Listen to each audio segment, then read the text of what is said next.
Hello and नमस्ते सबैजनालाई र होप सो सबैजना सन्चै आरामै हुनुहुन्छ होला र नेक्स्ट ब्लग। आज चाहिँ भिडियो सुरु हुनुभन्दा अगाडि नै म लायन्स क्लब अफ द पोखरालाई चाहिँ धन्यवाद दिन चाहन्छु, किनकि आजको भिडियो चाहिँ हाम्रो लायन्स क्लबले चाहिँ सहयोग गरेर हामीले चाहिँ हाम्रो पँधेरो चाहिँ बनाउन लागिरहेछौँ र सबै खटिएका छौँ। सबैले चाहिँ सहयोग गर्नुभएको छ र उहाँहरूलाई चाहिँ मैले भिडियो मार्फत सुरुमा नै धन्यवाद दिन चाहन्छु। र भिडियो हेर्दै राख्नु होला साथीहरू, कस्तो भइरहेछ पँधेरो म तपाईहरुलाई सुरुदेखि अन्त्यसम्म देखाउने छु।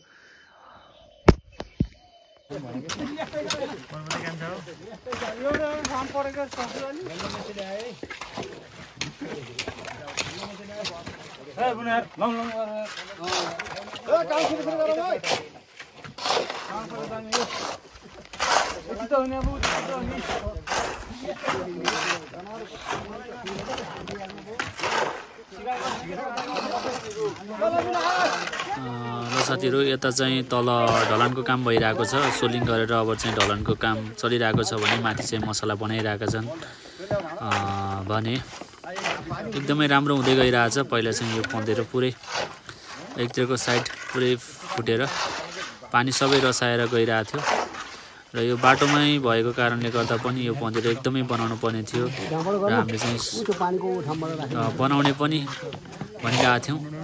र हाम्रो चाहिँ हामीले केही समय अगाडि लायन्स क्लबलाई चाहिँ केही सहयोग गरिदिनु पर्यो, तपाईँहरूले थोरै सहयोग गरिदिनु भयो भने हाम्रो पँधेरो पनि बन्छ भनेका थियौँ। उहाँहरूले चाहिँ हाम्रो मागलाई सुनवाई गरेर उहाँहरूले आज चाहिँ जुन सहयोग गर्नुभएको छ, हामी चाहिँ यसमा एकदमै खुसी छौँ। हामी चाहिँ खटिरहेका छौँ पँधेरोको लागि र बाटोमै परेको कारणले गर्दा एकदमै राम्रो पनि देखिन्छ। अब सबैले पानी खाने पँधेरो हो, त्यसैले गर्दा एकदमै सबै लागि परेर गरिरहेछौँ। कसैले गिटी बनाइरहेछन्, कसैले गरिरहेछन्। म चाहिँ यता फेरि बसेर ड्रोन उडाउन लागिरहेको छु र कसैले हेरिरहेछन्, कसैले पानी ल्याइरहेछन् भने कसैले मसला पुग्न दिइरहेछन्।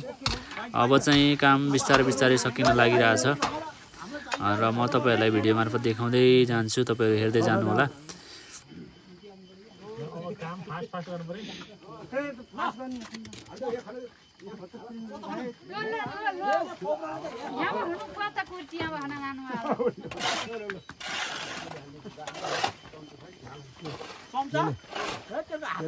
धेरै पछि सबैजना जम्मा भएर काम गर्नुको मजा नै छुट्टै हुँदो रहेछ साथीहरू। एकदमै रमाइलो भइरहेछ। उहाँहरूले पनि एकदमै लागि परेर गरिराख्नु भएको छ आफ्नो पँधेरो भनेर। सबैले एकदमै तरिकाले लागि परेर गर्नुभएको छ, तपाईहरु देख्न सक्नुहुन्छ।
पानी ल्याउनु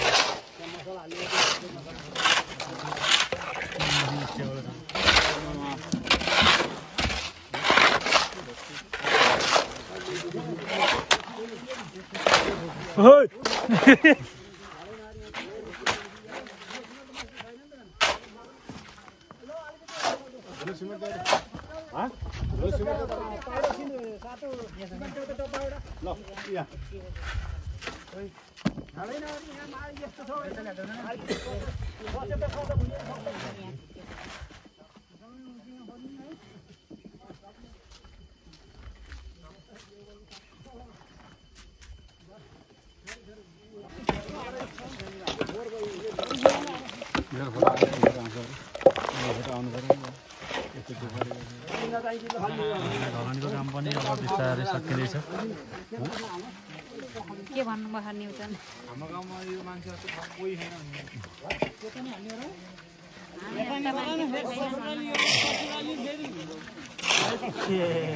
मेरो ससुराली नि त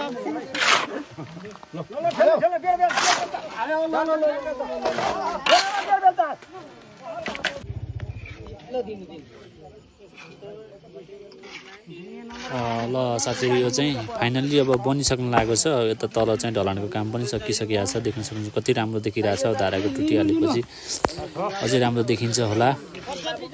हेर्दै राख्नु होला कति राम्रो देखिरहेछ।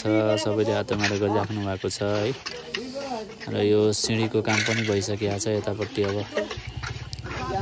पानी जाने ठाउँ, त्यहाँबाट पानी उता पोखरीतिर जाने ठाउँ बनाइराख्नु भएको छ। चिल्लो देखिरहेछ। अब यो उतापट्टिको काम चाहिँ सायद आज हुँदैन होला, भोलि हुन्छ होला। र म चाहिँ तपाईँहरूलाई फाइनल लुक्स देखाउने छु। एकदमै राम्रो देखिरहेछ है। हामी एकदमै खुसी छौँ।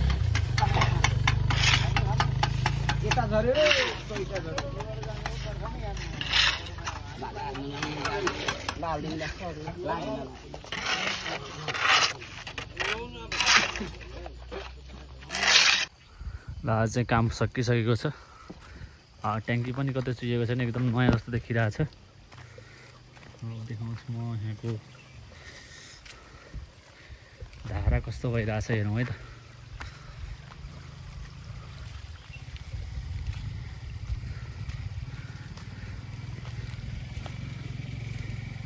यतै पानी जाने ठाउँ भइसकेको छ। यतापट्टि पानी जाने ठाउँ, धारा चाहिँ दुइटै भइसकेको छ। त्यहाँदेखि पनि कतै रसा छैन, एकदम राम्रो देखिरहेछ। अब यसको रङको काम मात्रै बाँकी छ। रङ पनि ल्याइसक्नु भएको छ। यस्तो दामी देखिएछ है।